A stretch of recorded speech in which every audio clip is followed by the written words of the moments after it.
अन्यांश हस्त श्रवण चरणत्वगादीं प्राणान्नमो भगवते पुरुषाय तुभ्यं समचरण सरोजं सान्द्रणीलाबुदाभं जगन्निहित पाणी मंडना मंडनानां करुण तुलसीमाला कुंदरं कणजनेत्रं सदाय धवलहासं विठ्ठलं चिंतयामि जयांचे केलिया स्मरण होय सगळ विद्यांचे अधिकरण तेचे बंधू श्री चरण श्री गुरूंचे ते नमस्कारोनी आता गुरुनी दिला ज्ञान रूपी वसा आम्ही चालवू हा पुढे वारसा तुम्ही सूर्याम्हा दिला कवडसा आम्ही चालवू हा पुढे वारसा ओम नमो ज्ञानेश्वरा करुणा करा दयाळा तुमचा अनुग्रह लादलो पावन झालो चराचरी मी कळा कुसरी काहीच नेणे बोलतो वचने अति भाविक एका जनार्दनी तुमचा दास त्याचे यास पुरवावी मस्तक हे पायावरी या वारकरी संतांच्या सेवेलागी सेवक झालो तुमच्या लागलो निज चरणा अहो स्वामी तुकया देवा यावरी न करावा वेर विवेकाने जाणे सुघटित समाजा टिकविले महासिद्धांताचे गोड रसिकत्व उपलिले ललित रसे तरु तरविला श्री भागवत तरु तयाण्याने शाते विमल मतीने वंदन करू जोडणी आकर चरणी ठेवी तो माता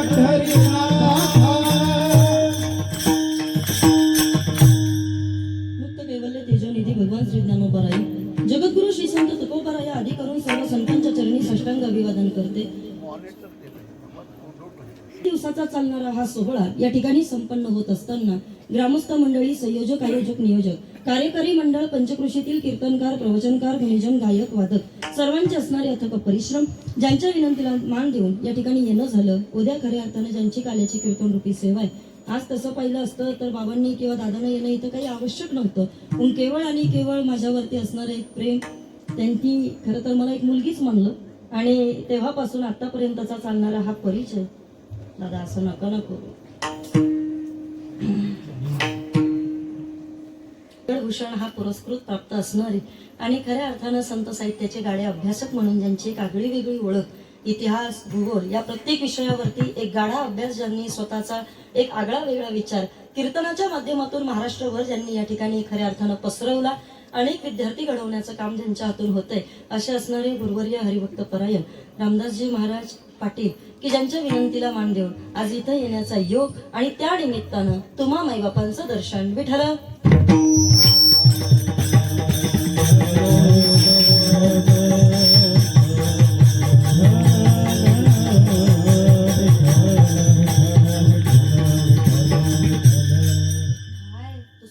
सुटलाच हा माझ्याकडे बघ जरा चला या कार्यक्रमाला आवर्जून ज्यांची उपस्थिती लाभलेली आहे असे असणारे माननीय लक्ष्मण महाराज हिरम प्रमोदजी इंगळे सर त्यानंतर हनुमंतजी लबडे दिनेशजी महाडिक मंगेशजी पाटील अंकुशदादा मोंढे आणि आपल्या या ग्रामस्थांचे सरपंच माननीय रमेशदादा वाघमारे या ठिकाणी सर्वप्रथम सर्वांच्या चरणी नतमस्तक होते ज्ञानोबाराया तुकोबाराया जशी बुद्धी देतील तसं या अभंगावरती बोलण्याचा एक प्रयत्न करते फक्त आता बसलेल्यांना विनंती आहे बसताना थोडं ताड बसा बरं थोडं वाकत चालले होते तुम्ही चला एक थोडं ताड बसा सर्वांगाचे कान करून चिंता नाही का आणि ज्या ज्या वेळेला परमात्म्याचं भजन होईल त्या त्या वेळेला खाली बसलेल्यांचं फक्त एकच काम असतं हातानं नामस्मरण मुखानं टाळी वाजवायची तरी तुम्ही होच म्हणा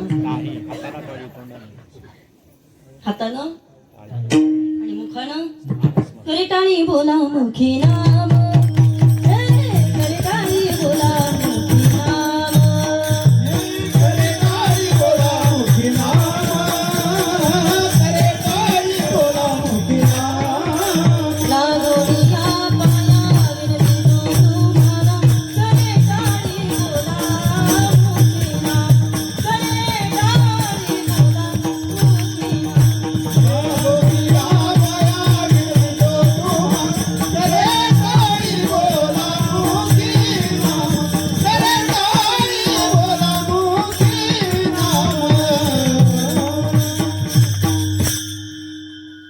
माझ्यापेक्षा वयानं ज्ञानानं अनुभवानं तुम्ही सगळी मोठी मंडळी आहात. काय बोलायचा हा प्रश्न आहे.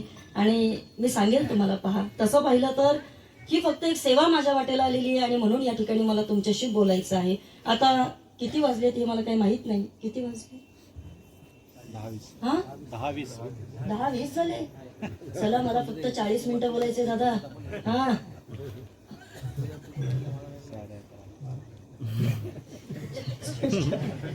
नाही, 11:30. चला ऐका, सगळी जण माझ्यापेक्षा या ठिकाणी ज्ञानानं मोठी आहेत, अनुभवानं मोठी आहेत. काय बोलावं हा प्रश्न आहे, पण तरी सुद्धा या ठिकाणी माझं काम मी करणार आहे. फक्त तुमच्या सर्वांचं, श्रोत्यांचं मला जे काही प्रोत्साहन भेटणार आहे त्यावरती सगळं कीर्तन अवलंबून असणार आहे. त्यामुळे ऐका आता, आजचा दिवस खऱ्या अर्थानं तसं पाहिलं तर वारकरी संप्रदायामध्ये कलशपूर्तीच्या अगोदरची सेवा म्हणजे काल्याच्या अगोदरचा जो दिवस असतो तो संप्रदायामध्ये मागणी या प्रकरणानं पूर्ण करावा लागत असतो. म्हणजेच का तर हा एक अलिखित नियम आहे. लिखित असा वारकरी संप्रदायामध्ये कोणताही नियम असा नाही की आज कीर्तनकारानं मागणी परच बोलावं.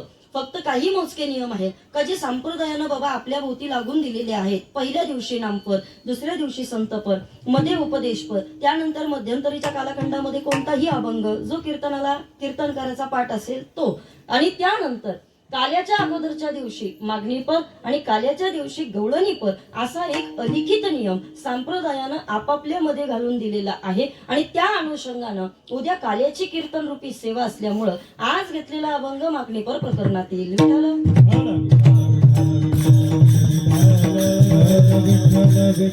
चला ऐका, प्रपंच आणि परमार्थ याच्यामध्ये फरक आहे. काय फरक आहे?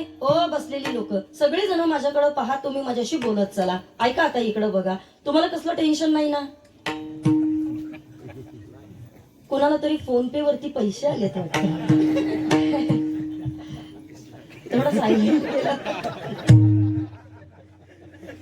ते इथपर्यंत ऐकायला आलं ना म्हणून, बाकी काही नाही. चांगलं आहे, पण बरं वाटलं मला की टाळकरी असून सुद्धा इन्कम चालू आहे. हे महत्वाचं आहे. चला ऐका आता, इकडं बघा, सांगेल मी तुम्हाला, पहा की बाबा प्रपंच आणि परमार्थ याच्यामध्ये फरक आहे. काय फरक आहे?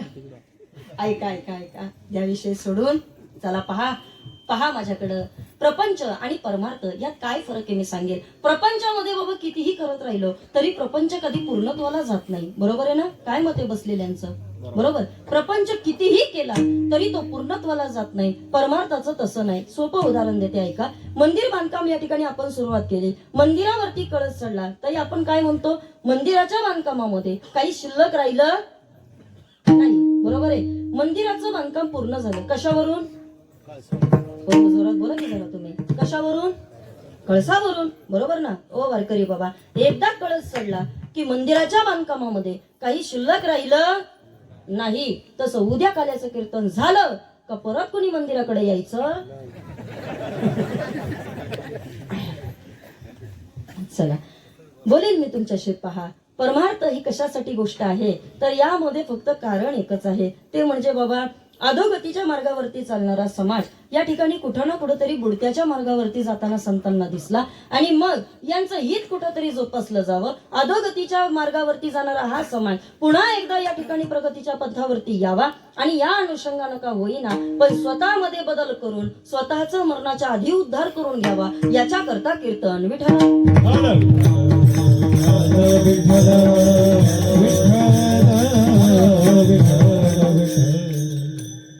चला, काय टेन्शन आहे का तुम्हाला? नाही ना कोणाला? तो काय असलं तर माझ्याशी शेअर करा बरं का नंतर तुम्ही. ऐका, अभंगामध्ये काही प्रामुख्याने मुद्दे आहेत ते तुमच्या आमच्या लक्षात येणार आहे. एक, मागणीपर प्रकरणातील अभंग असल्यामुळं कुणी मागावं, काय मागावं, कुणाकडे मागावं हा महत्वाचा प्रश्न. ऐका, कुणी मागावं, मागण्याकरता अधिकारी असावा लागतो. कुणाकडे मागावं, देणारा सामर्थ्यशाली असावा लागतो. आणि काय मागावं याची मागणाऱ्याला अक्कल असावी लागते. विठ्ठल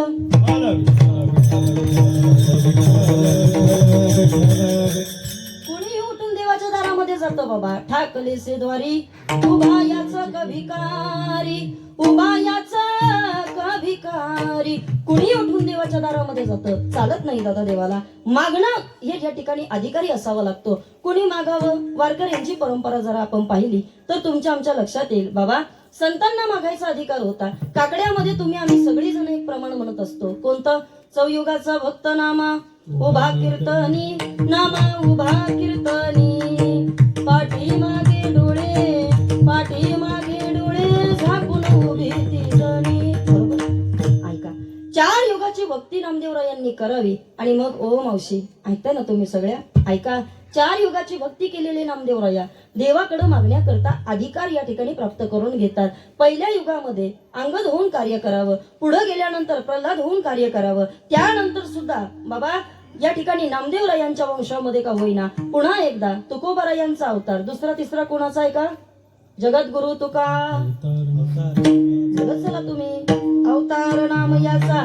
4 युगाची भक्ती करणारे नामदेवराया म्हणून देव त्यांच्या बरोबर जेवतोय खातोय. या ठिकाणी त्यांनी म्हणावं ते काम प्रत्येक माझा परमात्मा करतोय. ओ वारकरी ऐका, एकच जन्म तुमच्या आमच्या नशिबामध्ये आहे, पण त्याही जन्मामध्ये या ठिकाणी मी सांगेल पहा, या 100 वर्षाच्या कालखंडामध्ये सुद्धा संतांना तुम्हाला आम्हाला सावध करावं लागलं आणि सांगावं लागलं काय? अल्पायुष्य मानव देह शतगणिले ते अर्धरात्र खाय मध्ये बालत्व पिडा रोग क्षय काय भजनासी उरले ते पाहेगा. काय भजना करता आयुष्य आपलं उरलं सांगा मला इथं बसलेल्यांनी. बाबा गेलं आपलं अर्ध आयुष्य कशामध्ये? बालपणामध्ये. उरलेलं आयुष्य गेलं संसाराचं रहाडगाडगं उचलण्यामध्ये. तुकोबारायांनी तर लोकांना अगदी ठामपणे विचारलं. तुकोबाराया म्हटले बाबा रे, इतकी वर्ष झालं प्रपंच करताय, इतकी वर्ष झालं तुम्ही संसार करताय, पण सांगा मला बसलेल्या प्रत्येकानं आयुष्य वेचून कुटुंब पोशिले काय हित केले सांग बापा. फुकाचा चाकर झाला शिकाबाडी नाही सुख घडी भोगावया. एक क्षण जीवनामध्ये सुखाचं मिळालं नाही का? त्याचं कारण सांगते ऐका. ओ कसंही शेठचे ग्रामस्थ मंडळी पहा, माझ्याकडे मी बोलेल तुमच्याशी. पहा, ज्या संसारामध्ये तुम्ही आम्ही रात्रंदिवस श्रममान आहोत ना, संतांनी तुम्हाला आम्हाला सांगितलं बाबा रे, ही एकमेव अशी गोष्ट आहे का यामध्ये स्वतःचा अनुभव बाबा जगाला सांगितला तर त्याचा उपयोग होत नाही. एक दुसरी गोष्ट म्हणजे इथं तुमचा अनुभव हा जगाच्या काही कामाचा नाही. आणि सगळ्यात महत्वाचं म्हणजे इथं दुसऱ्याला सांगून बाबा त्यानं तसं करायचा जरी प्रयत्न केला पण तरी सुद्धा साध्य होत नाही. विठ्ठल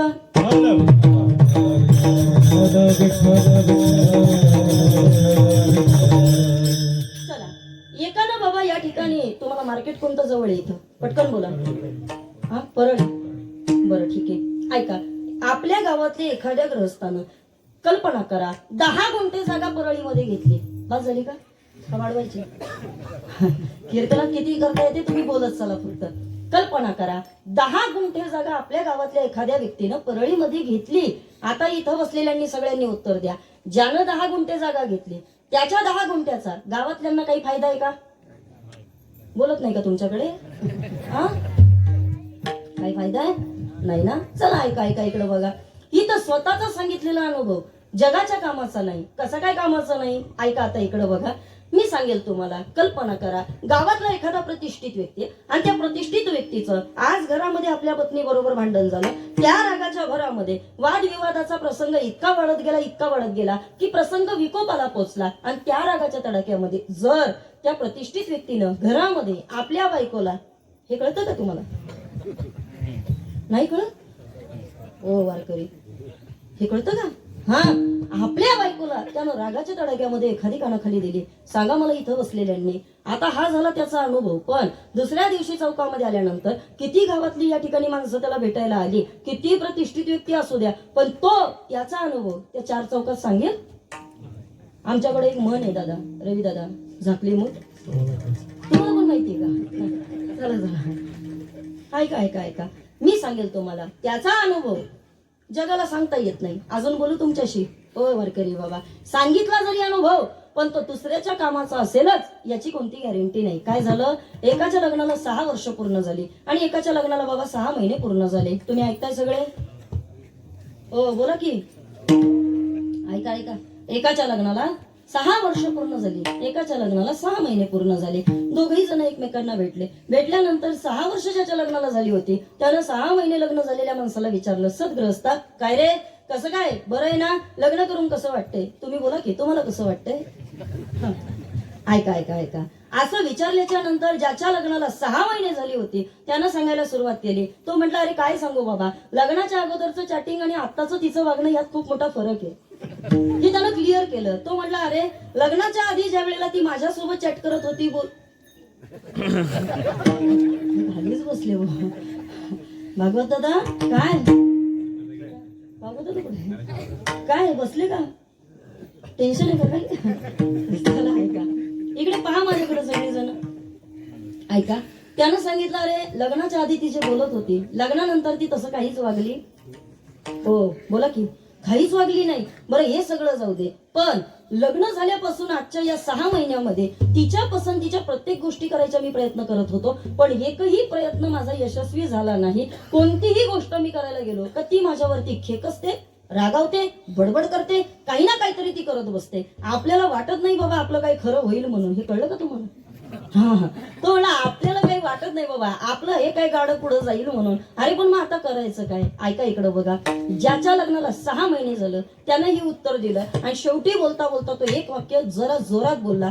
एक बाकीचं सगळं जाऊ दे, पण आता असं वाटतंय 6 महिन्यानंतर काय नसतं लग्न केलं तर बरं झालं असतं. त्याच्याकरता पण एक सेपरेट म्हणे, एकटा जीव. हे पण येतंय का तुम्हाला?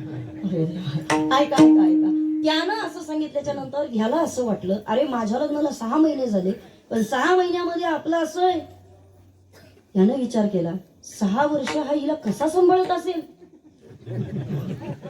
हा, यानं म्हटलं बाकीचं सगळं जाऊ दे. त्यानं त्याला विचारलं का रे माझ्या लग्नाला 6च महिने झाले, माझे इतके प्रॉब्लेम्स चालले, पण तुझ्या लग्नाला 6 वर्ष झाले, म्हटले तू हिला सांभाळलं कसं काय? आणि मग त्यानं उत्तर देताना सांगितलं अरे ऐक वेड्या, अरे प्रपंच असा नसतो करायचा जसा तू केलाय. मी सांगेल तुला पा, प्रपंच करण्याकरता अगदी काही काही सोप्या गोष्टी आहेत. प्रपंच सुद्धा साधा चांगला होऊ शकतो, फक्त काही गोष्टी त्याला पोषक आणि प्रमाणित असाव्या लागतात. कोणत्या गोष्टी?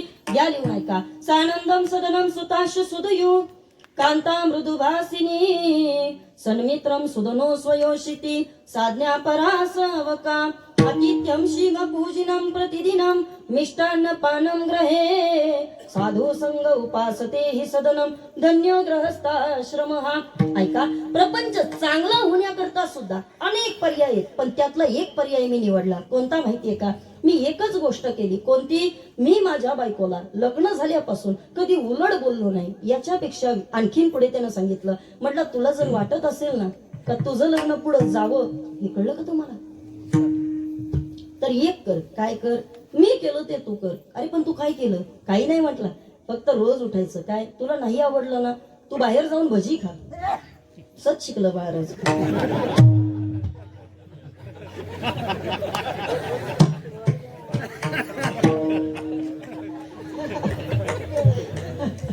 चला ऐका, काय माझ्या कीर्तनामध्ये ना आज बऱ्याच गोष्टी घडतात. भारी वाटलं मला. भाई म्हटले होते बरं का ताई तुम्ही येऊन पहा, फार सुंदर वातावरण आहे. ऐका ऐका ऐका, हे बघा, हे पाहिलं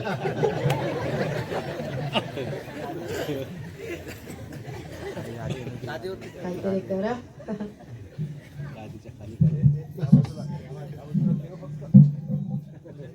दादा डोक्यात नाही पडला पाहिजे बरं, नाही तर पाकिट आणि नारळ इथंच भेटायचं.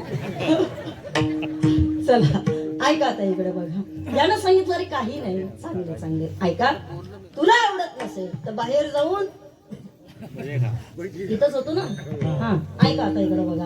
अरे पण ऐक, तुला जर प्रपंच टिकवायचा असेल ना एक करायचं. काय करायचं? आपल्या पत्नीला कधी नाराज करायचं नाही. बस तिच्या तोंडावरती कौतुक करत राहा, तुझाही संसार सुखाचा होईल. तो म्हटलं इतकं सोपं असतं? अरे हो म्हटलं इतकं सोपं असतं. त्याच्याकरता वेगळा अट्टहास करायची गरज लागत नाही. ओ वारकरी इकडे बघा सगळी माझ्याकडं. परमार्थ करायचा आहे, काही अंशी का होईना जीवन उद्ध्वस्त करावं लागतं. मोठे मोठे साधू संत तेने सायास केले, प्रपंची असताना मन नाही गोविले. परमार्थ करायचा बाबा, काही अंशी जीवन उद्ध्वस्त करावं लागतं. पाय घासावी लागतात दादा. आळंदी पंढरपूरची वारी करावी लागते. नसली इच्छा तरी काकड्याला उठावं लागतं, भजन करावं लागतं, पाठांतर करावं लागतं. याला परमार्थ म्हणतात. प्रपंचात काही लागत नाही. पा इकडं बघा सगळे. त्यानं सांगितलं फक्त बायकोचं कौतुक, याला प्रपंच चांगला होणं म्हणतात. आता ऐका सगळेजण. गेला घरी, म्हटलं आज काय बोलणारच नाही. केली भाजी, झालं जेवण, वाढलं ताट, आणि रोजच्या प्रमाणे यानं बाबा या ठिकाणी मागचा पुढचा विचार केला नाही. फक्त महाराजांचाच मंत्र ऐकला. काय? बायकोचं कौतुक. पहिला घास उचलताना काय भाजी बनवली, किती सुंदर भाजी झाली, अशी भाजी आजपर्यंत कधी खाल्ली नव्हती, किती चांगलं जेवण बनवलंस तू. तर असं बोलल्याच्या नंतर तिनं जे बांगड्या मागं सारल्या. 6 महिने लग्नाला झाले, रोज मी स्वयंपाक करते, माझ्या जेवणाला कधी कौतुक केलं नाही, चांगलं म्हटले नाही. आज भाजी नाही म्हणून शेजारने कोण आणली.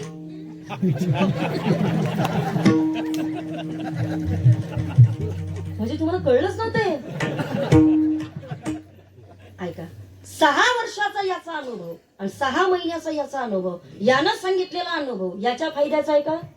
नाही ना. आता इकडे बघा सगळेजण, बाबा तुमचे आमचे अनुभव जगाच्या फायद्याचे नाहीत, पण संतांनी सांगितलेला अनुभव प्रत्येकाच्या फायद्याचा आहे. तुकोबांचा संसाराविषयीचा पहिला अनुभव कोणता? संसाराच्या तापे, संसाराच्या तापे कापलोनी देवा, संसाराच्या तापे, संसाराच्या तापे, संसाराच्या तापे कापलोनी देवा, संसाराच्या तापे. हे कविताया सेवा कुटुंबाची, कविताया सेवा कुटुंबाची, कविताया सेवा कुटुंबाची, कविताया सेवा कुटुंबाची. कुटुंबाची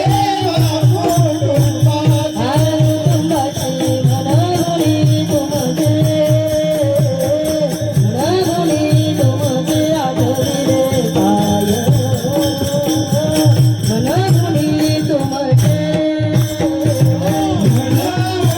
तुमचे, म्हणावणी तुमचे, म्हणावणी तुमचे आठवले काय, म्हणावणी तुमचे. हे संसाराच्या तापे कापलोनी देवा, करिताया सेवा कुटुंबाची, करिताया सेवा कुटुंबाची. संसाराच्या तापे कापलोनी देवा, करिताया सेवा कुटुंबाची, करिताया सेवा कुटुंबाची. तुकोबरायांचा अनुभव आहे. ओ वारकरी ऐका, इकडं बघा, ज्ञानोबरायांनी सांगितलेले अनुभव आहेत. माता पिता बंधू भगिनी कोणी नपवती निर्वाणी, इष्ट मित्र स्वजन सखे हेतो सुखाची मांडणी, एकला मी दुःख भोगी कुंभ पाक जाचणी, तेथे कोणी सोडविना एका सद्गुरु वाचवणी. त्यांनी तुम्हाला आम्हाला सांगितलं काय? ओ वारकरी, कितीही जरी करत राहिलो तरी याच्यामध्ये दुःख आहे. त्यांनी आधी ते पाहिलं दादा, सुख पाहता जवा पडे, दुःख पर्वता येवडे, जो देखे सो दुखिया बाबा, दुःख बांधवडी आहे हा संसार, प्रमाण प्रत्येकाची. हा पाटीत ना. चला ऐका, आता इकडं बघा जरा माझ्याकडं. हो वारकरी, याच्यातला अनुभव दुसऱ्याच्या कामाचा नाही, पण संतांनी सांगितलेला अनुभव प्रत्येकाच्या कामाचा ठरला. तुकोबराया म्हणतात की तुका म्हणे चाखोनी सांगे, माझा अनुभव आहे अंगे. मी प्रत्येक अनुभव जगाला सांगत राहिलो. कशा करता सांगत राहिलो? काही काम नव्हतं का बाबा त्यांना? असं नाही. ऐका, एक एक अनुभव जगाला सांगत असताना तुकोबरायांनी स्वतःचं जीवन चरित्र सुद्धा बाबा जगापासून लपवलं नाही. आपली गंमत सांगते तुम्हाला, पहा. चांगलं केलं का जगाला सांगतो आणि वाईट केलं का लपून ठेवतो. इकडं कसे? ऐका, आता इकडं बघा माझ्याकडं. हा, चांगलं केलं बाबा का आपण जगाला सांगत बसतो. अहो, प्रपंचातली एखादी गोष्ट केली का आपण त्याचा गावभर डांगोरा पेटवतो. खरंय का नाही? हा, घर बांधलं, चला वास्तुशांती करूया, सगळ्यांना आमंत्रण देऊया, बरोबर ना? गाडी घेतली, चौकात उभी करूया, गावाला पेढे वाटूया, जमीन घेतली, सगळ्या मित्रांना पार्टी देऊया. कोणतीही चांगली गोष्ट करायची झाली का आपण त्याचा डांगोरा गावभर पेटवत असतो. पण एखादी गोष्ट वाईट झाली तर मग मात्र या ठिकाणी आपण ती लपून ठेवत असतो. चला सांगेल मी तुम्हाला, तुकोबरायांनी प्रत्येक गोष्ट जगापुढे मांडायचा प्रयत्न केला. काहीच लपवलं नाही. त्यांना माहित होतं काय माहितीये का? अरे अन्न मान धन हे तो प्रारब्ध आधीन, सगळं काही प्रारब्धाची गंमत आहे बाबा ही. मी अजून बोलू तुम्हाला. ऐका, इकडे बघा. तुम्ही कितीही टेन्शन मध्ये जरी बसलात, हे कळलं का? ऐका ऐका, कितीही जरी टेन्शन मध्ये बसलात तरी सुद्धा तुमच्या नशिबात जितकंय तेवढंच तुम्हाला मिळणार आहे. नहीं कळलं? जो तेरे नसीब में नहीं वो भागकर तेरे पास आएगा, और जो तेरे नसीब में नहीं वो शायद आकर ही चला जाएगा. प्रारब्धाच्या पुढे बाबा कुणालाच जाता येत नाही. लोक का कीर्तनात अशी तोंड सोडून बसतात, चेहरे पाडून बसतात का? मला अजून कळलं नाही. बरं मी काय म्हणते, ओ कसंही शेटवाडी इकडं बघा माझ्याकडं, खरं खरं उत्तर द्या आणि खरं खरं सांगा. ही अशी तोंड पडलेली, चेहऱ्यावर 12 वाजलेली, ही अशी कायम उदास, ही अशी माणसं खरंच कोणाला आवडतात?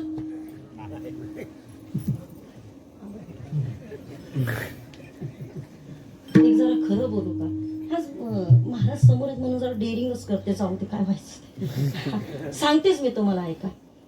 पण हे मी सांगितलंय कोणाला सांगू नका बरं. हा ऐका ऐका ऐका. ही जी अशी कायम तोंड सोडलेली, ही अशी चेहऱ्यावर 12 वाजलेली, ही अशी कायम उदास असलेली माणसं असतात ना, ही लोक दादा त्यांच्या घरच्यांना सुद्धा आवडत नाही. खरे ना, त्यांच्या घरच्यांना सुद्धा आवडत.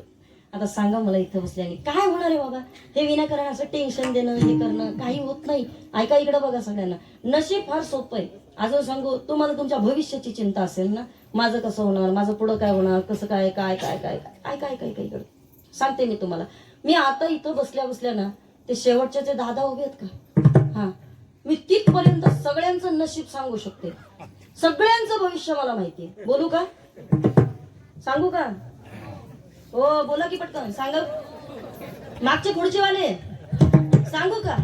सगळ्यांनी 50-50 रुपये द्यायचे जातात. चला ऐका, आता इकडे बघा, घ्या चला, प्रत्येकानं आपापलं भविष्य लिहून घ्या. चला ऐका ऐका ऐका ऐका, पहा मी सांगते भविष्य, अगदी कान देऊन ऐका, एकही वाक्य खोटं नाही. आणि मी खोटं बोलणारी मुलगी अजिबात नाही. नाही जरा जोरात बोला की टाळकरी, मागचे जरा थोडा पाठिंबा. चला ऐका इकडे बघा, सांगते भविष्य किती सोपं आहे. ज्याच्या कपाळावरती 3 आठ्या पडतात, किती 3 आठ्या पडतात, तिन्हीच्या 3 आठ्या इथपर्यंत जर पोहोचल्या, समजून जायचं तो व्यक्ती 100 पर्यंत जगणार आहे. ऐकताय, हे खरंय बाबा, माझा अभ्यास झालाय, तुम्हाला काय खोटं वाटतंय? ऐका, 3 आठ्या इथपर्यंत असतील, 100 पर्यंतचं आयुष्य परमात्म्यानं त्याला दिलं. 2च आठ्या असतील, इथपर्यंत असतील, बघा माझ्याकडं पटकन, इथपर्यंत असतील, समजून जायचं 60 पर्यंतचं आयुष्य तुमच्या वाटेला आहे. हा एकाला जर एखाद्याला 1च आठी असेल, 50 पर्यंत जगेल. रवी दादा एक जण म्हटलं ताई आठीच पडत नाही, म्हटलं मी का सांगू.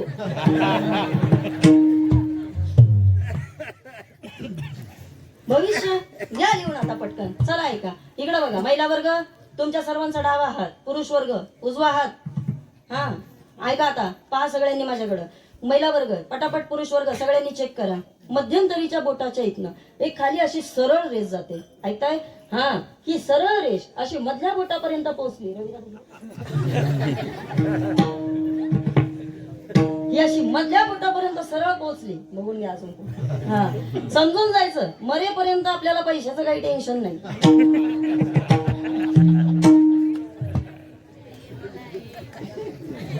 ऐका इकडे बघा, चला चला पुढचं ऐकायचंय का? हे पहा, एवढ्या कमी पैशात एवढं कोण नाही सांगणार तुम्हाला. फक्त 50 रुपये मागितले ते. ऐका चला ऐका ऐका.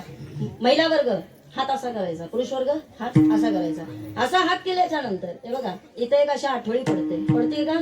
हा ज्याच्या इथे एकच आठवडी पडते, समजून जायचं आपल्या आयुष्यात एकच लग्न होणार आहे.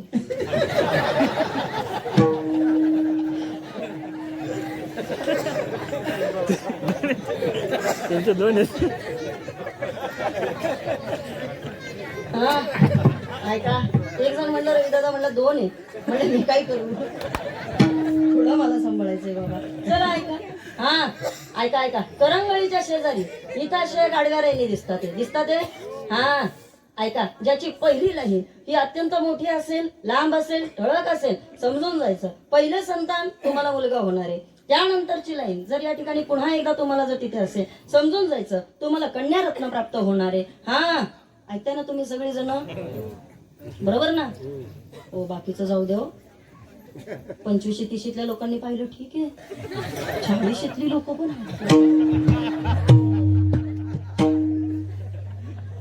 कमीत कमी भविष्य. चला अवघड आहे तुमच्या लोकांचं. ऐका बघा माझ्याकडे सगळी जण. हा भविष्य पाहिजे ना तुम्हाला, सांगते. भुवया त्याच्यावरनं आपल्याला भविष्य कळतं. कसं काय कळतं? ऐका आता इकडे बघा, ज्याच्या भुवया अत्यंत गडद आहेत, डार्क आहेत, बरोबर ना, तसं वास्तविक पाहता मुलींनी खरंच आयब्रो करू नये बरं का. माझी विनंती आहे कळकळीची तुम्हाला, नका करत जाऊ, कारण आपलं संपूर्ण आयुष्य, आपलं मरणाचं भविष्य सुद्धा ज्ञानोबा म्हणतात भुवयांवरनं कळत असतं. कशावरनं? भुवयांवरनं. मी सांगते म्हणून नाही, ज्ञानोबा यांची भाषा आहे. ज्ञानोबा या सांगतात, भुवया पाहता नयनी न दिसता जाना, आयुष्याची गणना 7 दिवस. ज्ञानोबा यांची भाषा. ज्ञानोबा म्हणतात डोळ्यानं भुवया दिसतात, आणि ज्या दिवशी भुवया दिसायच्या बंद होतील त्या दिवशी समजून जायचं अवघ्या 7 दिवसामध्ये आपण मरणार आहे. कितव्या दिवसामध्ये? हे भविष्य सांगितलं पाहिजे ना तुम्हाला. तसा ज्ञानोबा यांचा फार मोठा अभंग आहे. ज्ञानोबा या सांगतात, ऐका इकडे बघा, कानी घालून या बोट नाद जे पहावे न दिसता जाणावे 9 दिवस. दोन्ही कानांमध्ये बोट घालायची. काय करायचे? आता नका घालू कोणी, घरी जाऊन हा काय का एवढ्या गोंधळात पुढे काढणार आहे तुम्हाला. दोन्ही कानांमध्ये बोट घातल्यानंतर एक शिटी वाजल्याचा आवाज येतो. कशाचा? शिटी वाजल्याचा बारीक आवाज येतो. ज्या दिवशी आवाज बंद समजून जायचं 9व्या दिवशी पत्ता कळतो. कितव्या दिवशी? सगळी भविष्य ऐकायची तर ही पण ऐकून घेऊया ना ज्ञानोबांची सुद्धा. ज्ञानोबा या सांगतात 9व्या दिवशी बाबा जगाचा निरोप तुम्हाला आम्हाला घ्यावा लागेल. चला ऐका इकडे बघा, ज्ञानोबा यांची भाषा. भुवया डोळ्यानं दिसल्या नाही, 7व्या दिवशी मरणे. पुढे ज्ञानोबा या सांगतात, डोळी घालून या बोट चक्र जे पहावे न दिसता जाणावे 5 दिवस. दोन्ही डोळ्यांमध्ये बोट घालायची अशी बंद करून. एक चक्र दिसतं निळं निळं निळं निळं. हा, ज्या दिवशी चक्र दिसायचं बंद बाबा ज्ञानोबा सांगतात 5व्या दिवशी तुम्हाला आम्हाला या जगातनं जावं लागेल. कितव्या दिवशी? 5व्या दिवशी जावं लागेल. ऐका वारकरी, शेवट ज्ञानोबा यांनी आपल्याला अत्यंत गोड सांगितलं. ज्ञानोबा या सांगतात ते, ना सागरीचे आग्र न दिसता नयनी त्याची दिनी म्हणा राम कृष्ण. हे कळलं का तुम्हाला? नाकाचा शेंडा माहितीये का महिला वर्ग? आमच्या इकडे म्हणतात बाबा काही काही बाया, तिला ना लई नाकाच्या शेंड्यावर राग आहे. इकडे म्हणतात फार इम्पॉर्टंट नाकाचा शेंडा. हा, ज्ञानोबा या सांगतात, ज्या दिवशी शेंडा दिसणार नाही समजायचं त्याच दिवशी त्याची दिनी म्हणा राम कृष्ण. ज्ञानोबा म्हणतात त्या दिवशी तुम्हाला जगाचा निरोप घ्यावा लागणार आहे. म्हणून उठल्या उठल्या सकाळी शेंडा चेक करत चला. ऐका, भविष्य सांगत होते ना, आता टेन्शन आलं तुम्हाला ना, चला अजून थोडं टेन्शन रिलॅक्स करते. भुवया इथंच होतो ना. भुवया किती महत्वाच्या आहेत. ऐका, ज्याच्या भुवया बाबा अत्यंत जाड असतील, गडद असतील, आणि त्या भुवया अगदी इथून अशा कानापर्यंत व्यवस्थित पोहोचलेल्या असतील, समजून जायचं बाबा तो व्यक्ती अत्यंत या ठिकाणी प्रामाणिक आहे, अत्यंत या ठिकाणी दानशूर आहे, आणि देण्याकरता सुद्धा त्याचं अंतःकरण उदार आहे. भविष्य कळलं? ऐका, इथून पुढं सप्ताह कमिटी, ओ सप्ताह कमिटी, पावती मागायला जाताना आधी भुवया चेक करा. कळलं तुम्हाला इथूनच. ऐका आता इकडे पहा, ज्याच्या भुवया अगदी सरळ, समजून जायचं व्यक्ती सरळ आहे, ज्याच्या भुवया अगदी तुरळक असतील, विरळ असतील, कमी असतील, समजून जायचं दादा हा व्यक्ती देण्याकरता उदार आहे, पण याच्याकडे मात्र काही सुद्धा नाही.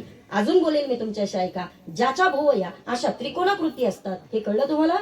ऐका ऐका ऐका, ज्याच्या भुवया अशा त्रिकोणाकृती असतात, समजून जायचं दादा ऐका, याच्याकडे गेल्यानंतर आपला काही सुद्धा फायदा होणार.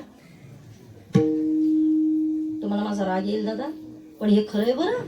हा, चला ऐका, म्हणजे तुमचा वेळ घालवायचा म्हणून नाही सांगत मी. घ्या अजून भविष्य लिहून. ऐकायचंय ना? कबाद झालं? हा, अजून ऐकायचंय? बरं ठीक आहे. महिला वर्ग, घरी गेल्या गेल्या आपल्या नवऱ्याच्या उजव्या पायाच्या अंगठ्याच्या बाजूचं बोट सगळ्या महिलांनी चेक करायचं. काय करायचं? उजव्या पायाच्या अंगठ्याच्या बाजूचं बोट. ऐका इकडे बघा, किती किंमत असते त्या बोटाला. आज सांगते तुम्हाला. ऐका ऐका, जर आपल्या नवऱ्याच्या उजव्या पायाच्या अंगठ्याच्या बाजूचं बोट जर त्या अंगठ्यापेक्षा जर थोडं असं छोटं असेल, हे असं इकडे बघा, थोडं असं छोटं. महिला वर्ग, जर असं छोटं असेल समजून जायचं काय हे प्युअर आतल्या गाठीच आहे.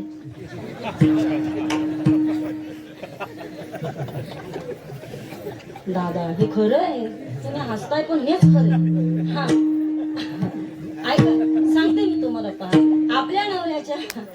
उजव्या पायाच्या अंगठ्याच्या शेजारचं बोट जर अगदी बाबा या ठिकाणी समसमान असेल, चला अगदी समसमान असेल, महिला वर्ग समजून जायचं. आपला नवरा म्हणजे काय आहे तर गिव्हॅन्टिक पॉलिसी मधला माणूस आहे. म्हणजे काय, 2 दे 2 घे, जेवढा आहे तशाच तसा वागणारा आपला नवरा आहे. आणि जर महिला वर्ग आपल्या नवऱ्याच्या उजव्या पायाच्या अंगठ्याच्या बाजूचं बोट जर किंचित वर जरी असं मोठं असेल ना, किंचित वर, तसंही शेट वाढी ना, महिला वर्ग लिहून घ्या, किंचित भर जरी बोट मोठा असेल ना, तर इथून पुढं तुम्ही जे काही तुमच्या नवऱ्याला सांगाल, तुमचा नवरा प्रामाणिकपणे तुमचं सगळं ऐकणार. शब्द आहे माझा. पण याचा अर्थ असा नाही का तुमचा ऐकावं याच्याकरता त्यांची बोटं तुम्ही ओढावी, नाही हो. तुम्ही काय कर.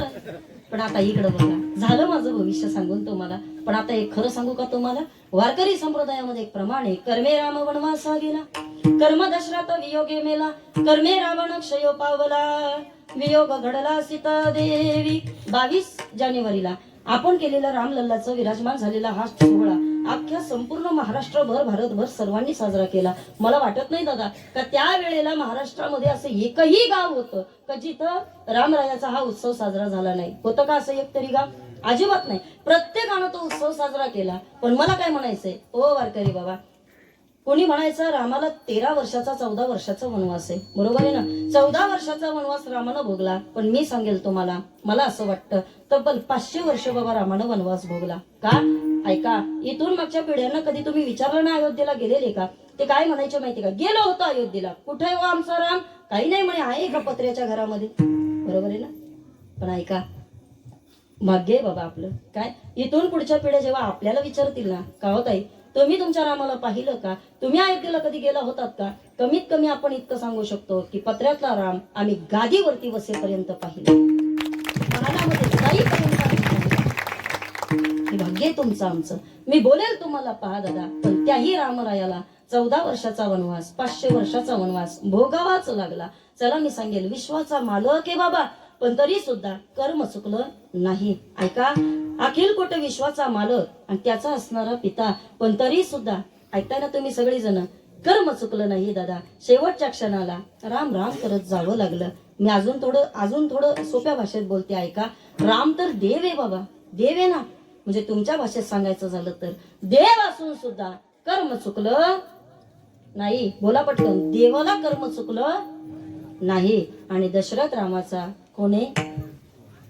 हा, दशरथ रामाचा, बोला की पटकन, दशरथ रामाचा हा बाप म्हणतात हो. बाप काय काय कसं काय जमतं मला कधी कधी कळत नाही. कधी फार टेन्शन येतं मला हे बोलताना. हाय का, इकडे बघा, कर्म देवाला चुकलं नाही आणि देवाचे वडील जरी असले बाबा तरी कर्म चुकलं नाही. ऐका, या ठिकाणी बाबा नवग्रहाच्या पायऱ्या कराव्या, एवढी मोठी सत्ता राजा रावणाची आहे. या मृत्यू लोकामध्ये 2च राजे होऊन गेले का जे वैश्विक सुखाला पात्र असणाऱ्या 5ही गोष्टी त्यांच्याकडे होत्या. 1 शरीर, संपत्ती, संतती, सत्ता आणि सोयरे दायरे. 5 गोष्टी या ठिकाणी तुम्हाला आम्हाला वैश्विक सुखाला पात्र ठरत असतात. 5ही गोष्टी या ठिकाणी फक्त 2च राजांकडे होत्या. कोणत्या?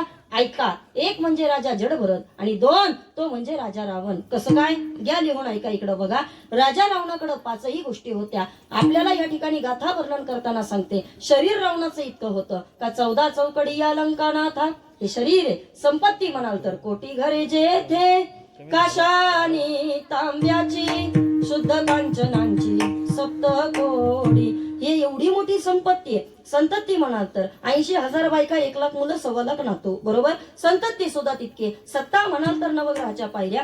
अजून मी बोलेल 33 कोटी देवबंदी शाळेमध्ये. ओ आई, कुठे चालल्या? कसा खाली चालली आई? झालं कीर्तन. ऐका, इकडे बघा, सगळ्या जणी बसली आई. आई करता टाळी वाजवा बरं तुम्ही सगळ्यांनी. हो, मानतात तुमच्याकडे कीर्तन करायला, बरं आहे. तसं माणसात उठणं बरं आहे का? नाही ना? ऐका इकडे बघा सगळ्यांनी पटकन. हा 33 कोटी देवबंदी शाळेमध्ये आहेत इतकंच नाही तर असं म्हणतात बाबा, जी सटवी 5वीच्या दिवशी आपलं येऊन या ठिकाणी नशीब लिहिते ना, त्या सटवीला बाळणपण करायला बाबा राजा रावणानं ठेवलं होतं. बाबा गणपतीला गाढवं वळण्याकरता पाठवलं होतं. एवढा मोठा अधिकार सत्ता राजा रावणाची आहे. ओ वारकरी, मंदोदरी सारखी पतिव्रता स्त्री, मग विचार करा त्याचे सोयरे धैर्य सुद्धा किती काय सामान्य असतील? अजिबात नाही. पण इतकं सगळं असताना सुद्धा तुकोबाराया म्हणतात, सांगा ते कवडी गेली नाही. कळलं ना तुम्हाला? ऐका, त्या रावणाला सुद्धा स्वतःचा असलेला नाश हा स्वतःच्या डोळ्यानं पाहावा लागला. आणि इतकी मोठी असणारी एका राजाची सून, एका राजाची पत्नी, एका राजाची मुलगी, पण तरी सुद्धा बाबा या ठिकाणी अशोक वाटिकेमध्ये जाऊन स्वतःचं दुःख त्रिजटेसारख्या या ठिकाणी बाबा एका साध्या राक्षसी समोर मांडावं लागलं. कर्म चुकलं नाही. त्याचं कारण एकच आहे, ते म्हणजे भोगणे ते फळ संचिताचे, भोगणे ते फळ.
वाहिल्या उद्वेग दुःखाची केवळ, भोगणे ते फळ संचिताचे.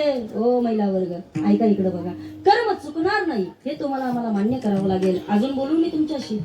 ओ महिला वर्ग, पुरुष वर्ग, ऐका, तुमच्या आमच्या नशिबामध्ये जर गरिबीच परमात्म्यानं बाबा या ठिकाणी लिहून ठेवली असेल ना, तुम्ही किती तडजोड करा. हा एक बोलू का? पुरुष वर्ग, जर देवाला तुम्हाला श्रीमंतच बनवायचं असतं, त्यानं कधीच तुम्हाला श्रीमंताच्या घरात जन्माला घातलं असतं. काय मत आहे तुमचं? बोला बोला. एक, तुम्ही दोनच गोष्टीने श्रीमंत होऊ शकता. कोणत्या माहिती का? एक, सगळ्यात महत्वाचं म्हणजे भगवंताची कृपा तुमच्यावरती झाली तर श्रीमंती तुमच्या नशिबात आहे. का? एका जनार्दनी भोग प्रारब्धाचा, पण हरी कृपे त्याचा नाश झाला. हा बाबा, या ठिकाणी सुदाम याच्या डोक्यावरती स्त्री क्षय हा शब्द होता, पण यक्ष स्त्री हे परमात्म्यानं केलं. ज्या वेळेला टिलक केला त्यावेळेला का? भगवंताची कृपा झाली तरच प्रारब्ध बदलू शकतं, अन्यथा नाही. हे त्रिवार सत्य. विठ्ठल.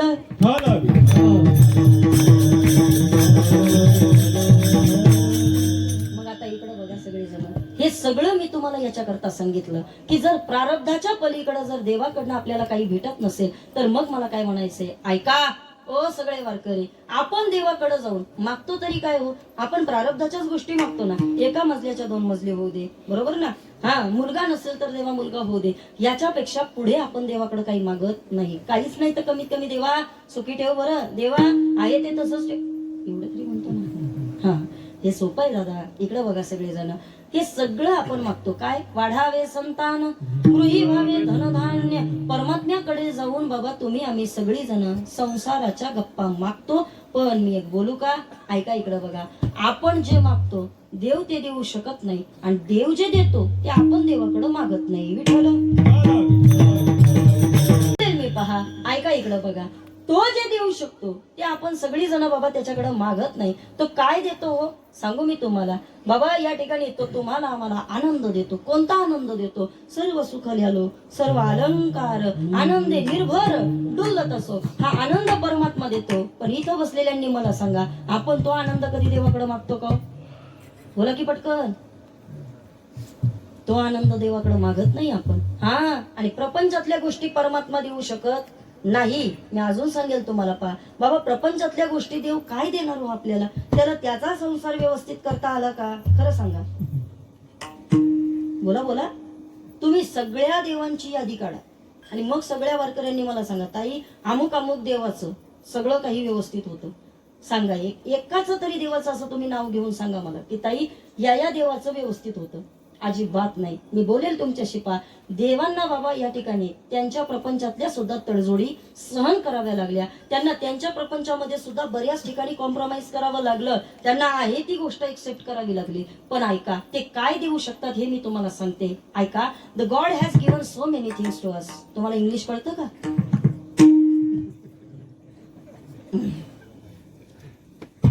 एक काय ते बोला, हो की नाही, हो की नाही, कळतं ना? चला, कोणाला इंग्रजी कळतं?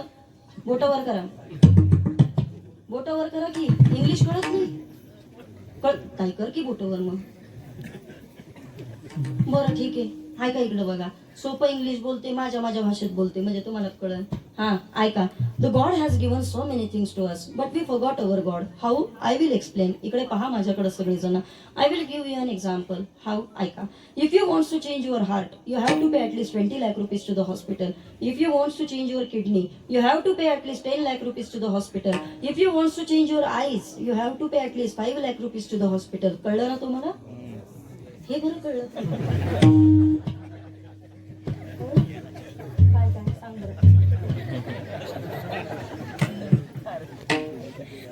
हो, इकडे बघा सगळेजण. मी बोलले ना सोपं इंग्लिश सांगणार तुम्हाला, बाकी काही कळू नाही कळू. पण खाली बसलेल्या रवी दादा सगळ्यांना एक गोष्ट कळाली. काय माहितीये का? Heart 20 lakh, kidney 10 lakh, ice 5 lakh. हेच ना, बरोबर ना? हा, एवढं कळलं तुम्हाला, म्हणजे इंग्रजी कळतंय तुम्हाला. ऐका, एखादा पार्ट जर डॉक्टरनं तुम्हाला मला चेंज करायला सांगितला, बसलेल्यांनी मला प्रामाणिकपणे उत्तर द्या. सांगा पटकन, तेवढी पैसे जेवढे डॉक्टर मागतो तेवढे आपण देतो की नाही? बोला बोला, देतो आपण दादा. पण आता इथं बसलेल्यांनी सांगा, देवानं काय दिलं असं जर तुम्हाला कोणी विचारलं ना, तर मी सांगेल तुम्हाला, आपल्याला परमात्म्यानं बाबा हे प्रत्येक अवयव फुकट दिले. कसे दिले? फुकट. किती चार्ज पे केलं तुम्ही देवाला? सांगा मला इथं बसलेल्याने, काय दिलं तुम्ही आम्ही देवाला? कधीतरी अशा टाळ्या वाजवतात का तुमच्याकडे? छान. हो, ऐका ऐका, इकडं पहा माझ्याकडे सगळ्यांनी. कधीतरी तुम्ही बाबा या ठिकाणी स्वतःला सांगा, देवानं काय कमी केलं आपल्या करता बाबा? सगळं बाकीचं तर जाऊ दे, पण दिले इंद्रिय, हात पाय कान,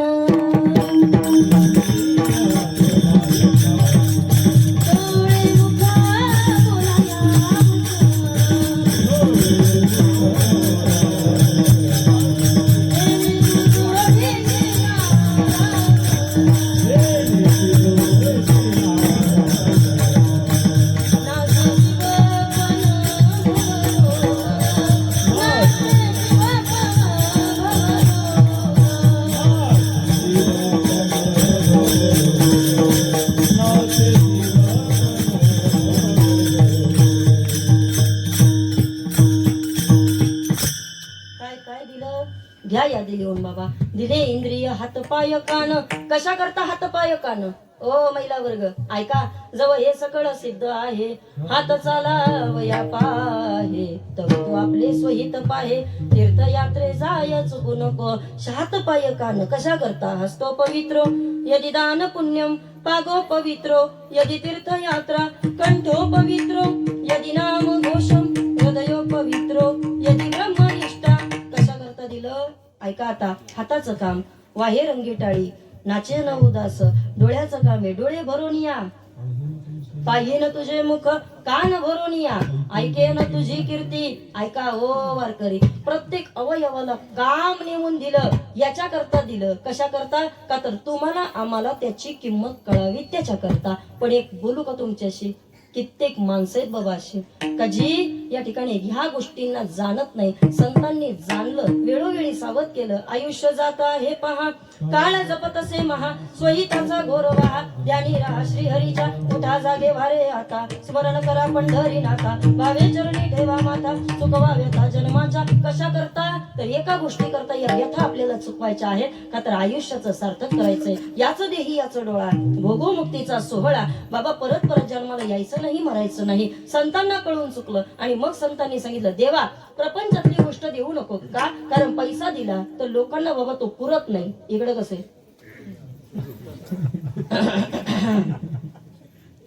पैसा पुरत नाही. मी माझी सोय करून घेतली बा, म्हणजे किती मोठं पाकिट भरायचं ते तुमचं तुम्ही ठरवा. पण ऐका आता इकडे बघा सगळ्यांनी माझ्याकडे, पैसा कितीही द्या पुरत, बोला जोरात जरा, पुरत नाही. ऐका आता इकडे बघा, सुखाच्या गोष्टी कितीही असू द्या पण त्या बाबा कायमस्वरूपी उपभोगता येत नाही. आमच्या जुन्या काळामध्ये लोक म्हणायचे चणे येत दात नाही, दात येत चणे नाही. तुम्हाला माहिती का ही गोष्ट? हा म्हणजे काय, त्या काळामध्ये बाबा खायला काही भेटत नव्हतं, तेव्हा दात चांगले होते. आणि आता तिकडे पण म्हणतात ना असं. हा म्हणजे आता या ठिकाणी खायची इच्छा भरपूर आहे, भेटत पण खायचे दात नाही ना. हे प्रॉब्लेम्स आहेत. इकडे बघा सगळेजण, सुखाची साधनं सुद्धा कायमस्वरूपी उपभोगता येत नाही. पैसा सुद्धा कायमस्वरूपी बाबा या ठिकाणी समाधान देऊ शकत नाही. आणि मग तुकोबारायांनी सांगितलं, हे देवा आई मागणे ते एक तुझं प्रती आहे, देशील तरी पाहे पांडुरंगा. पण आता काय मागावं हा प्रश्न ज्या वेळेला येतो त्यावेळेला तुकोबारा या मागणी करतात दुसऱ्या चरणाला. या संतांची निरवी हो हो, या संतांची निरवी हे जीवन देई.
एकदा जोरात टाळ्या वाजवा बरं सर्वांनी, जोरात.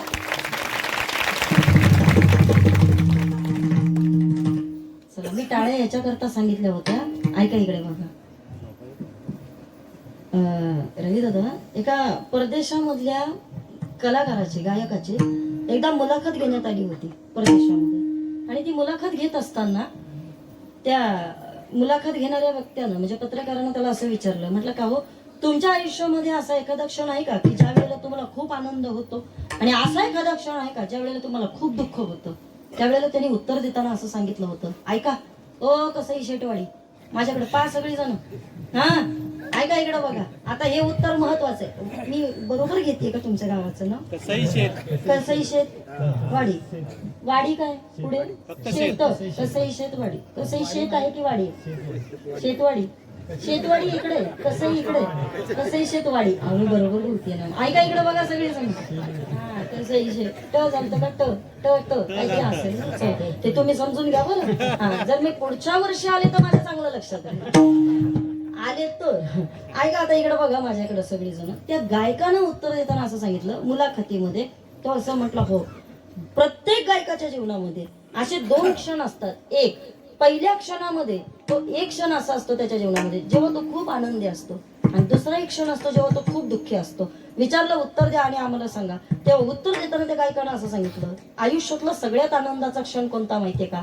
ज्या वेळेला आम्ही गायन करत असताना समोर बसणारा एखादा तज्ञ माणूस ज्या वेळेला आमच्या गायनाचं कौतुक करतो आणि आमच्या गायनाला योग्य वेळेला योग्य प्रतिसाद देऊन ज्या वेळेला जर एखादा वाह असं ज्या वेळेला म्हणतो ना, त्यावेळेला तो आमच्या आयुष्यातला सगळ्यात आनंदाचा क्षण असतो. कळलं का टाळ्या का वाजवायला सांगितलं? कळलं का? हा, आणि त्यानं पुढं असं सांगितलं, आमच्या आयुष्यातला एक दुःखाचा सुद्धा क्षण असतो. कोणता माहितीये का? ऐकताय ना? ऐका. ज्याला गायनातलं चाराने कळत नाही आणि तो नको त्या वेळेला नको तिथं आम्हाला वा असं जेव्हा म्हणतो ना, चला तेव्हा खरं आम्हाला फार दुःख होत असतं. योग्य वेळेला योग्य कलाकाराला योग्य वाक्याला योग्य ठिकाणी तुम्हाला एखादी गोष्ट आवडली तर त्याला प्रतिसाद दिलाच पाहिजे. विठ्ठल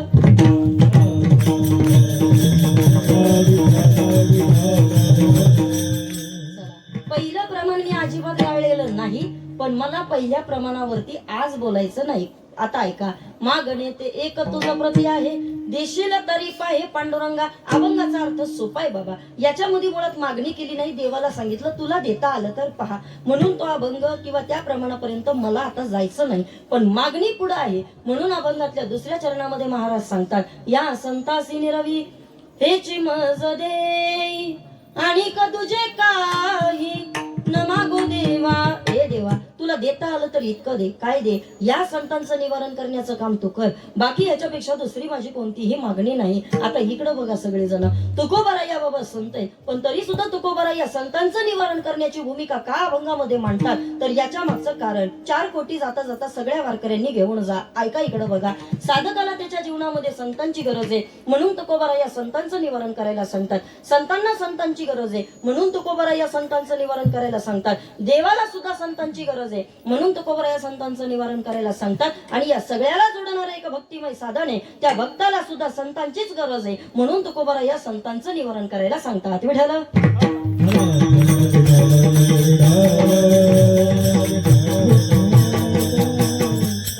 संत नसते तर आपल्याला कीर्तन कळालं असतं का? बोला पटकन. कसंही शेतवाडी. बोला. कीर्तन जर आपल्याला कळालं असतं का? संत नसते तर नसतं कळालं. अजून बोलेल मी तुम्हाला. ऐका बाबा, आयुष्यभर तुम्ही आम्ही आता इतकं सगळं, बरीच माझ्यापेक्षा वयानं मोठी माणसं मला दिसतात, ते गेलं तुमचं आयुष्य बाबा सगळ्यांचं. सांगा मला, तुमच्या काळामध्ये इतके क्राईम होत होते जे आता होतात ते होत होते? नाही. मला सांगा, प्रॉपर्टीसाठी इतके वादविवाद कधी तुमच्या काळात होते? बोला ना बाबा, होते? कधीच नाही. मग मला इथं बसलेल्यांनी सांगा. ऐका ओ वारकरी, पैशासाठी ना या माणसांनी माणसांचे लचके तोडायला सुद्धा कमी केलं नसतं दादा. संतांचं वैराग्य आजही समाजामध्ये टिकून आहे. आजही संतांचं वैराग्य, संतांचे दाखले कीर्तनामध्ये चालू आहेत ना. म्हणून बाबा, माणसातलं माणूस पण जिवंत आहे. काय म्हणणं आहे तुमचं? माणसं जिवंत कशामुळे? केवळ आणि केवळ संत आहेत म्हणून तुम्हाला आम्हाला कळतंय दादा काय. आणि या संतांचं निवारण करायला तुकोबा का सांगतात माहितीये का बाबा, कित्येक माणसं अशी आहेत का ज्यांना अजून देव माहित नाही, ते देवाला मानायला तयार नाही. बाकीचं सगळं जाऊ दे, ऐका इकडं बघा, काही माणसं मरून जातात पण देवाचं नाव घेत नाही. हे माहितीये तुम्हाला? हे माहितीये का तुम्हाला? हो वारकरी, माहितीये का तुम्हाला ही गोष्ट? मरून जातात बाबा काही लोक पण देवाचं नाव घेत नाही. ऐका आता इकडे बघा, एकच सांगते आणि सेवा टपते घेते. ऐका, गावामध्ये ना एक म्हातारी राहत होती. कोण राहत होती? बोला बोला. म्हातारी राहत होती. बाबा ओ वारकरी बाबा, आयुष्य गेलं तिचं, कधी देवाचं नाव तिनं मुखात घेतलं नाही. कधीच देवाचं नाव मुखामध्ये. तिचं आणि देवाचं काय वाकडं होतं हे मला तिला काही विचारता आलं नाही, कारण मी डायरेक्ट इकडे निघून आले. पहा माझ्याकडे तुम्ही, ऐका, कधी आयुष्य गेलं बाबा तिचं, पण तिनं कधी देवाचं नाव मुखामध्ये घेतलं नाही. लोक म्हणायचे अगं म्हण देवाचं नाव, म्हण देवाचं नाव. म्हटली छे, अजिबात जमणार नाही, म्हणणारच नाही. काय होतं काय माहित नाही. गावच्या लोकांनी विचार केला, म्हातारीच्या कानावरती 2 शब्द पडावे, देवाचं नाव म्हातारीनं घ्यावं. याच्याकरता सगळ्या ग्रामस्थ मंडळींनी बाबा एक कल्पना आयोजित केली. सगळी लोक म्हटली आपण एक काम करूया, गावामध्ये ना आपण अखंड हरिनाम यज्ञ चालू करूया, जेणेकरून एकदा अखंड हरिनाम यज्ञ गावात चालू झाला, टाळ वाजले, भजन चालू झालं का म्हातारीच्या कानावरती शब्द पडतील आणि जेणेकरून म्हातारीचा उद्धार होईल. म्हातारी इतकी हुशार होती बाबा, उद्या गावामध्ये सप्ताह चालू होणार हे ज्या वेळेला तिला कळालं, तिनं आधीच 2 दिवस बाबा या ठिकाणी आपलं गाठोडं बांधून पटकन माहेरी निघून गेली. हे कळलं का? ऐका ऐका इकडे बघा माझ्याकडं. माहेरच्या लोकांनी विचारलं का ग तुझ्या गावामध्ये सप्ताह, हा आणि तुझ्या गावामध्ये भजन कीर्तन होणार आणि तू खुशाल इकडे निघून आली? ती म्हणली माझ्या गावात ते तसलं चालू होणार आहे म्हणूनच इकडे निघून आली. हरिनाम पण म्हटली नाही बाबा, आता हरी येईल ना मुखात. हा काय म्हटली? ते तसलं चालू होणार आहे म्हणूनच इकडं निघून आली. ऐका आता इकडं बघा, कालांतराने परिस्थिती बदलत गेली. म्हातारीची तब्येत खालावली. म्हातारीची तब्येत खालावल्याच्या नंतर म्हातारीला बाबा या ठिकाणी पोरांनी उठले आणि पोरं डॉक्टरकडे घेऊन गेली. गंमत सांगते ऐका, परमात्मा इतका चतुर आहे दादा की चतुरा तू शिरोमणी, गुण लावण्याची खाणी, मुकुट सकळा मानी, धन्य तुझी विठोबा. परमात्मा हुशार आहे, परमात्मा चतुर आहे, देव चतुर चतुर. देव इतका हुशार होता, देवानं पण विचार केला ही माझं नाव घेत नाही ना, हरकत नाही, पण हिच्या पोटी मात्र परमात्म्यानं बाबा 3 सात्विक वृत्तीची मुलं जन्माला घातली. किती? 3 मुलं, तिघही सात्विक वृत्तीचे. ऐका आता इकडे बघा, 3ही सात्विक वृत्तीची मुलं जन्माला घातल्याच्या नंतर मात्र बाबा गावामध्ये भजन चालू झालं का 3ही मुलं गावामध्ये भजनाला पळायची. एकदा का गावामध्ये टाळ वाजायला लागले 3ही मुलं गावामध्ये धावत जायचे. आता इकडे बघा, म्हातारीनं आयुष्यभर देवाचं नाव घेतलं का? बोला नाही, पण मुलं मात्र भजनाला चुकत नव्हते. आता शेवटचा काळ जवळ आला, मुलांनी डॉक्टरकडे नेलं म्हातारीला. म्हातारीला बाबा जसं डॉक्टरकडे नेलं, डॉक्टर चांगले होते. ऐकताय ना तुम्ही? डॉक्टर चांगले होते. डॉक्टरांनी खरं खरं सांगितलं. डॉक्टर म्हटले हे पहा, ऐका, तुमच्या म्हातारीकडे फक्त 2 दिवसाचा कालावधी शिल्लक आहे. किती? 2 दिवसाचा कालावधी शिल्लक आहे. 2 दिवसात तुमची म्हातारी, इकडं बघा इकडं, हा 2 दिवसात तुमची म्हातारी जाणार आहे. ऐका, तुम्ही तिला घरी न्या, इथं काही ठेवू नका. तुमच्या पद्धतीनं तुम्ही जी पाहिजे ती सेवा करा. आता म्हातारीकडे फक्त कमी काळ आहे. ऐका, पोरांनी विचार केला चला आता म्हातारी आपले फक्त 2 दिवस जगणार. पोरं पटकन घरी घेऊन गेली. पोरांना असं वाटलं म्हातारीनं आयुष्यभर कधी देवाचं नाव घेतलं नाही, कमीत कमी मरताना तरी मुखामध्ये बाबा या ठिकाणी आपल्या आईच्या काय व्हावं, देवाचं नाव यावं. कारण का तर अंतकाळी ज्याच्या नाम आले मुखा, तुका म्हणे सुखा पार नाही. मधला होता ना बाबा, तो थोडा धार्मिक होता. त्याला थोडा तुकोबारायांच्या गाथेचा अभ्यास होता, प्रमाणपाठ होती, महाभारत रामायण भागवत हे त्यानं ऐकलेलं होतं. तो म्हटला दादा बाकीचं सगळं जाऊ दे, मी ऐकलंय काय शेवटच्या क्षणाला जर देवाचं नाव मुखात आलं, अरे आजामेळाचा उद्धार झाला ना, आजामेळ पापर असे, तोही गेला वैकुंठ असे, मग आपल्या आईचा होणार नाही का? एक काम करू आई, आपली आई तसं या ठिकाणी देवाचं नाव घेणार नाही, पण माझ्या डोक्यामध्ये एक आयडिया आहे, तुला पटते का बघ. मोठा भाऊ म्हटला दादा अरे जर या ठिकाणी आईचा उद्धार होणार असेल तर मी कोणतीही या ठिकाणी योजना करायला तयार आहे. मधल्या भावानं सांगितलं एक काम करू आई, माझा एक मित्र आहे, त्याचं नाव आहे रामभाऊ. काय नाव आहे? बोला की पटकन. रामभाऊ. काय? रामभाऊ. ऐका, त्यानं असं सांगितलं मधल्या भावानं. म्हटलं दादा आपण एक काम करू, माझ्या मित्राला आपण इकडे घेऊन येऊ, आई अंथरुणामध्ये आहे, आपण आईला विचारायचा आई याला ओळखलं का? आई लगेच म्हणन काय, अरे मला माहित नाही का, हा कोण आहे? बघा आता तुम्ही म्हटल्यावर म्हातारी म्हणली नसल का? पोरांना वाटलं म्हातारी सुद्धा म्हणेल, पण आता इकडं बघा, आणलं बाबा सगळं प्लॅनिंग परफेक्ट केलं पोरांनी, सूत्रबद्ध नियोजन आखलं. पोरं म्हटले ऐक असं असं करायचं, तसं तसं करायचं, तू तिथं जायचं, आईला बरी कुशाली विचारायची, मी माझ्या आईला प्रश्न विचारेल, आई याला ओळखलं का? आई रामभाऊ म्हटली का तू तिथनं निघायचं. तो म्हणला ठीक आहे ठरलं. आणि ठरल्याप्रमाणे बाबा रामभाऊला घेऊन ही तीनही भावंड तिथं गेली. गेल्याच्या नंतर मात्र म्हातारी अंथरुणामध्ये पडलेली, आणि अंथरुणामध्ये पडलेल्या म्हातारीला रामभाऊनं प्रश्न विचारला, आई बरं आहे का? मधल्या भावानं विचारलं, आई अगं ओळखलं का याला? आई म्हटली हो, मला माहित नाही का, हे तर आपल्या गावातल्या हौशीचं पोर.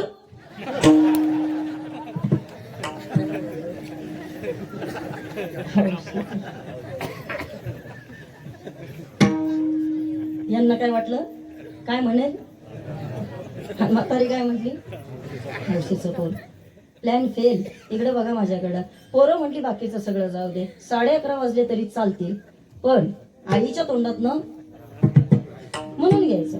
हा, पोरांनी तसंच आईला उचललं, गावाच्या मंदिरापाशी घेऊन आले. आता पोरांनी बाबा त्या आईला विचारलं, आई तुला माहितीये का हे काय आहे ते? पोरांना असं वाटलं आता आई म्हणल काय का हे रामाचं मंदिर आहे, विठ्ठलाचं मंदिर आहे, हनुमंतरायाचं मंदिर आहे. या अनुषंगानं पोरांनी उचललं आईला, आणि आईला मंदिरापाशी नेऊन विचारलं, आई तुला माहित नाही का हे काय आहे ते? आई मोठी हुशार होती. आई म्हटली, अरे पोरांनो, अरे आयुष्य गेलं माझं या गावामध्ये, अरे जिथं इथं गाव असतं ना, तिथं तिथं हे बांधलेलंच असतं. आता पोरांना इतका राग आला, रागाच्या तडाक्यामध्ये म्हटले म्हातारीकडे 2 दिवस शिल्लक.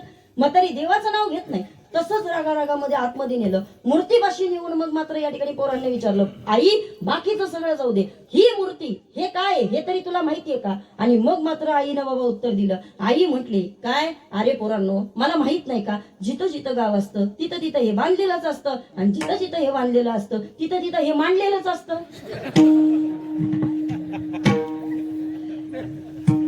बस.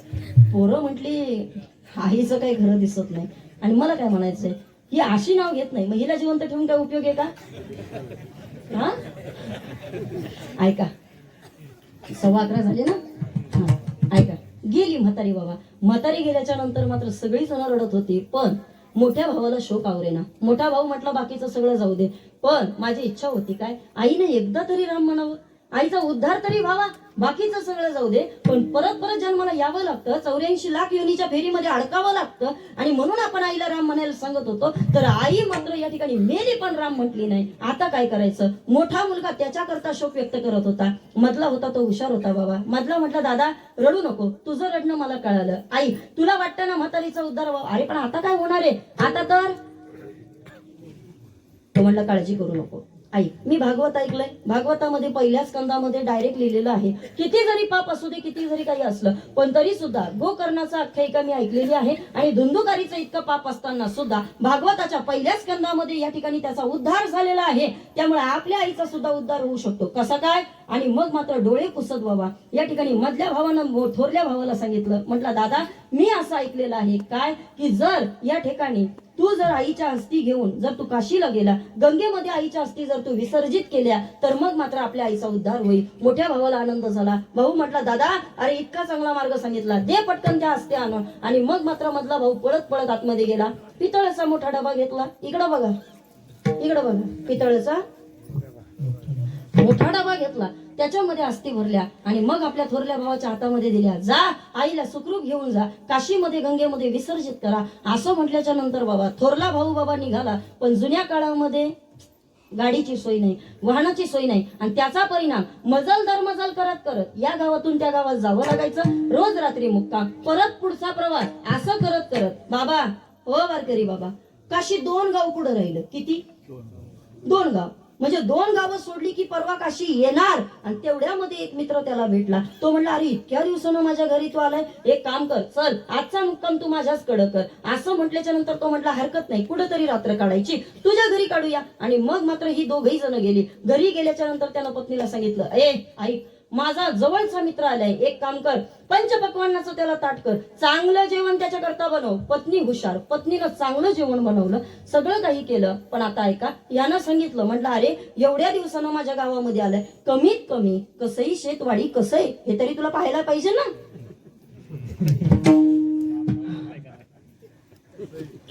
हा बरोबर ना कसं आहे ते हा हा हा तेच ते बरोबर ना कसं आहे ते पाहिलं पाहिजे ना. चल म्हटला आता जेवण झालं ना तुला सगळं गाव फिरून आणतो. आणि मग हे म्हटले चला आपण शतपावली करायला जाऊ. बाबा ही दोघं शतपावली करायला गेली. पण भाई महाराज त्यांच्या बायकोला एक वाईट सवय होती. त्यांच्या बायकोला असं वाटायचं काय की एखादा लांबचा पाहुणा आला का तो त्याच्या बरोबर काहीतरी चांगलं चांगलं इकडं बघा इकडं खायला आणत असेल. आणि मग मात्र त्याला एक वाईट सवय होती. एकदा का ही तिचा नवरा आणि पाहुणा बाहेर गेला का ही बाबा त्या पाहुण्याच्या पिशव्या उचकडत बसायची. काही नाही बरं का फक्त खाण्याकरता. ऐका जसं बाबा ही दोघं बाहेर गेली हिनं तो पिशवीचा डबा जसा तिनं उचकला डब्यामध्ये या ठिकाणी झाकण उघडलं आतमध्ये काय नुसती असा राग आला तिला बाबा. ती म्हणली अरे याला कळत नाही पंचपक्वान्नाचं ताट याला खायला घातलं आणि मेलेल्या माणसाच्या असते माझ्या घरात. आणि मग मात्र तिला रागच आवरे ना बाबा. तिनं तसाच्या तसा तो डबा उचलला आणि रागारागानं उंबरट्यामध्ये गेली. बाजूनं गटार वाहत होतं. रवी दादा मागचा पुढचा विचार केला नाही. तिनं तो सगळा डबा घेतला. एवढ्या उशिरा हा ऐका ऐका ऐका सगळा डबा बाबा या ठिकाणी तिनं तो गटरामध्ये पालथा केला. परत झाकण लावून ठेवलं. हा बिचारा आला याला काहीच माहिती नाही. दुसऱ्या दिवशी सकाळी उठला. आता तुम्ही बसलेली सगळे तर्क वितर्क लावा. तुम्ही म्हणाल का होत त्याला डबा हलका नाही का लागला असं कोणी म्हणेल ना. पण आता इकडं बघा तो स्टीलचा असता तर हलका लागला असता. पण डबा कशाचा होता हा पितळाचा. जुनी पितळाची भांडी माहितीयेत का माहितीये ना जड असायची ना आई त्याच्यामुळे तो डबा त्याला हलकाच लागला नाही. तसा तो तसा निघाला गेला काशीला. पोहोचला काशीला. काशीमध्ये ब्राह्मण काकांना सांगितलं काय जाऊन स्नान करून या. स्नान करायला गेला आणि तिकडनं आल्याच्या नंतर ब्राह्मण काकांना सांगितलं चला पटकन पूजेला बसा. कोणाच्या असती आहेत लवकर घेऊन या. आता याला इतका आनंद झाला. चला म्हटलं काशीमध्ये पोहोचलो. आणि काशीत पोहोचलो म्हटल्यानंतर जसा डबा घेतला उघडला बघतो म्हातारी गायब.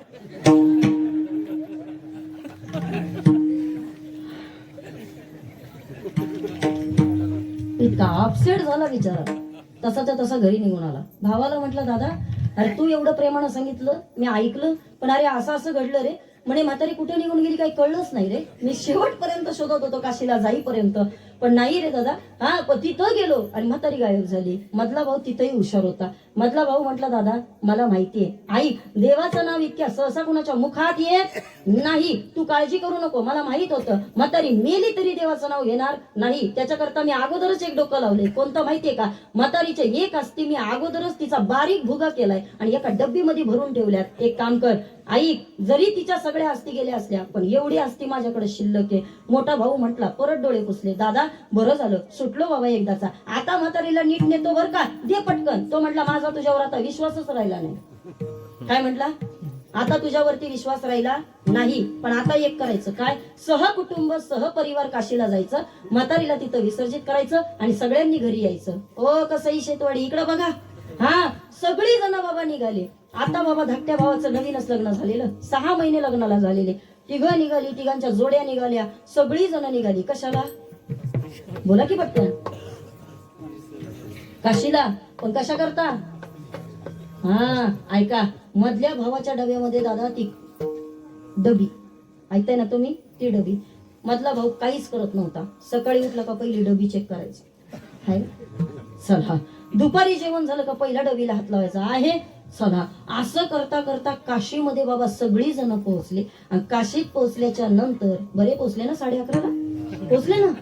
हा मग आता ऐका आता इकडे बघा पोहोचले बाबा सगळी जण. आणि सगळी जण काशीमध्ये आल्याच्या नंतर सगळ्यांना आनंद झाला का भावानं पहिली डबी चेक केली. म्हटलं वास आता म्हातारी बाबा या ठिकाणी आपण गंगेमध्ये विसर्जित करणार. तिचा उद्धार होणार. इकडे बघा ओ सगळी जण ऐका सगळ्यांना आनंद झाला. पण तेवढ्यामध्ये ब्राह्मण काकांना सांगितलं जा आंघोळ करा. आंघोळ करा म्हटल्यानंतर सगळ्यात जी धाकटी होती तिला थोडी लाज वाटली. ती म्हटली मोठ्या जाऊबाईला म्हटली जाऊबाई बाकीचं सगळं जाऊ द्या पण अहो इथं तर पुरुष स्त्रिया सगळे एकत्रच आंघोळ करतात. मला बाई लाज वाटती. मी एक काम करू का मी जरा खालच्या घाटाला आंघोळीला जाऊ का. हे कळलं का तुम्हाला. मी जरा खालच्या घाटाला खालच्या बाजूला आंघोळीला जाऊ का. थोरली जाऊबाई आधीच वैतागली होती. ती म्हटली बाई म्हातारीनं त्रास दिला तो काय कमी आहे का. ऐक एक काम कर तुला जायचं तिथं जा कुठेही आंघोळ कर. आम्हाला फक्त म्हातारी तेवढी पोस्ती करू दे. ऐका ही गेली बाबा खालच्या घाटाला. इकडे या सगळ्यांनी आंघोळी केल्या. ब्राह्मण काकांना सांगितलं म्हातारीला घेऊ असतीला घेऊन या. जशा असती आणा म्हटल्यानंतर मधल्या भावानं थोरल्या भावाला सांगितलं, काय हे दादा तुला माहितीये मागच्या वेळेला म्हातारी इथून गायब झालती ना, हा इथून पुढे आता एक काम कर, काय जोपर्यंत असती गंगेमध्ये जात नाही तोपर्यंत झाकण उघडू नको. डबी सकट इकडे बघा की, डबी सकट जाऊ दे. आता थोरल्या भावाला एवढा चांगला अनुभव होता. थोरला भाऊ म्हटलं दादा तुझं बरोबर आहे, आता मात्र मी पुन्हा रिस्क घेणार नाही. ऐका इकडे बघा, डबी सकट बाबा असते विसर्जन केल्या, पण जी थोरली धाकटी तिथं जी आंघोळीला गेली होती, पाणी वाहता वाहता ती डबी नेमकी तिला तिथं भेटली. हिला वाटलं गंगा मैयानं मला प्रसाद दिला. बाबा हिनं ती डबी घेतली, परत पिशवीत, परत घरी. चला सगळ्या भावंडांना आनंद झाला का तर आपली बाबा या ठिकाणी म्हातारी कशी बशी का होईना आपण गंगेत सोडून आलो. आणि असं म्हणतात एकदा काशीवरनं जाऊन आल्याच्या नंतर गंगा पूजन ते करावं लागतं, मांडव भोजन द्यावंच लागतं. सगळं मोठं नियोजन केलं, पंक्तीच्या पंक्ती बसल्या. आणि गावातली एक वयस्कर बाई नवीन नवरीला भेटण्याकरता आली. तिनं नवीन नवरीला सांगितलं, म्हटली काय तुझं नशीब आहे ग, आयुष्य गेलं माझं, पंढरी पाहायला भेटली नाही. आणि तुझं नशीब काय, तू काशीला जाऊन आली, गंगेचं स्नान घडलं. ती फुगली, ती म्हटली आई नुसतं गंगेचं स्नान नाही घडलं, मग गंगेनं प्रसाद दिलाय मला. जशी पिशवीतनं डबी काढली, जाऊबाईनं ते पाहिलं, सगळ्या पंक्ती बसल्या होत्या, बाहेर येऊन जोरातच ओरडली, थांबा. मोठा म्हटलं काय झालं, ती म्हणली काही नाही, म्हातारी परत आली. माझा दृष्टांत संपला. आता इकडं बघा सगळेजण, कीर्तन ही संपलं. मरून जातात काही माणसं पण देवाचं नाव घेत नाही. तुम्ही आम्ही भाग्यवान बाबा, संतांची कृपा आहे म्हणून आपण या ठिकाणी भगवंताचं नामचिंतन घेऊ शकतो. जन्म जन्मांतरी असेल पुण्य सामग्री, तरीच जीवाग्री नाम येईल श्रीरामाचे बहुत सुकृताची जोडी. म्हणून विठ्ठल या आवडी आपण मुखामध्ये देवाचं नाव घेऊ शकतो, पण ज्यांच्यामुळे घेऊ शकतो ते संत. आणि म्हणून तुकोबा म्हणतात, या संतासी निरवी हेची मज देई आणि का तुझे काही न मागो देवा. पण ज्या संतांमुळे ज्या परमात्म्याचं नाव आपण घेऊ शकतो, एकदा त्या परमात्म्याचं भजन करूया. विठोबा रघुमाई टाळी टाळी विठोबा रघुमाई विठोबा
मागणे ते एक तुझ प्रती आहे, देशील तरी पाहे पांडुरंगा.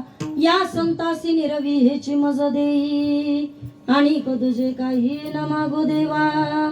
तुकोबराया म्हणतात, बाबा रे देवा, अहो या संतांचं निवारण करण्याचं काम तुम्ही करा. का? कारण संतांमुळे आम्हाला कळालं माणूस म्हणून आम्ही कसं जिवंत राहिलं पाहिजे, कसं एकमेकांबरोबर वागलं पाहिजे, आपापसामधले प्रेम जिव्हाळा आपुलकी माणुसकी कशी जपली पाहिजे, हे संतांमुळे आपल्याला कळालं. बाबा पैसा कसा राखावा संतांनी तुम्हाला आम्हाला सांगितलं. आणि म्हणून तुकोबराया म्हणतात, देवा तुझ्याकडे मागतो याचं कारण आहे, देणारा तू सामर्थ्यशाली आहे, उदार आहे म्हणून देवा एक कर. काय करतं तुका म्हणे आता, उदार तू होई मजा ठेवी पायी संतांची. त्या संतांच्या पायापाशी जागा दे, पडून राही न ते ठाई, उगाची संताची ये पायी, न मागे न करी काही तुझी आनगा विठोबा ए देवा अरे इतकंच कर काय कर देव वसे चित्ते ज्यांची घडावी संगती देवा एवढंच कर काय कर हरिजना सवे भेटी नव अंग संगत तुटी. आणि आजच्या अभंगामध्ये तुकोबारा या देवाला म्हणतात देवा अरे आम्हाला संतांची गरज आहे का सीतामय्याचा शोध घ्यायचा बाबा हनुमंतरायाला सगळ्यात पहिला आवाज देण्यात आला का देण्यात आला हो त्याचं कारण एकच आहे मनोजवं मारुततुल्य वेगम जितेंद्रियं बुद्धिमतां वरिष्ठं वातात्मजं वानरायुत मुख्यं श्रीरामदूतं शरणं प्रपद्ये. हनुमंतरायाला पहिला आवाज दिला या संतासी निरवी म्हणून संतांची गरज आहे. सांगेल मी तुम्हाला ऐका बाबा देवाला संतांची गरज आहे सगळ्यांना संतांची गरज आहे. पण ज्या संतांमुळे हा सोहळा तुम्ही आम्ही सगळेजण पाहतोय आणि ज्या संतांमुळे इतका मोठा ऐश्वर्य संपन्न जीवन आपल्याला जगायला भेटतंय एकदा त्या संतांचं सर्वांनी प्रेमानं भजन करूया. महिला वर्ग पुरुष वर्ग उद्या तुमच्या गावामध्ये काला आहे 5 मिनिटाकरता या भजनाचा आनंद उभं राहून सर्वांनी घ्या. कीर्तनाला उशिरा सुरुवात झाली त्यामुळे आपण कीर्तन 11:30 पर्यंत करायचा एक मानस ठेवला. ज्याला ज्याला आनंद घ्यायचा ज्याला ज्याला संतांच्या गजरामध्ये बाबा या ठिकाणी नाचायचंय डोलायचंय त्यांनी हा आनंद भरभरून घेण्याचा प्रयत्न करा. आणि खऱ्या अर्थानं तसं पाहिलं तर तरुणांनी या ठिकाणी हा आनंद घेणं हे मला तरी असं वाटतं फार गरजेचं आहे. चला ज्ञानोबा माऊली तुकाराम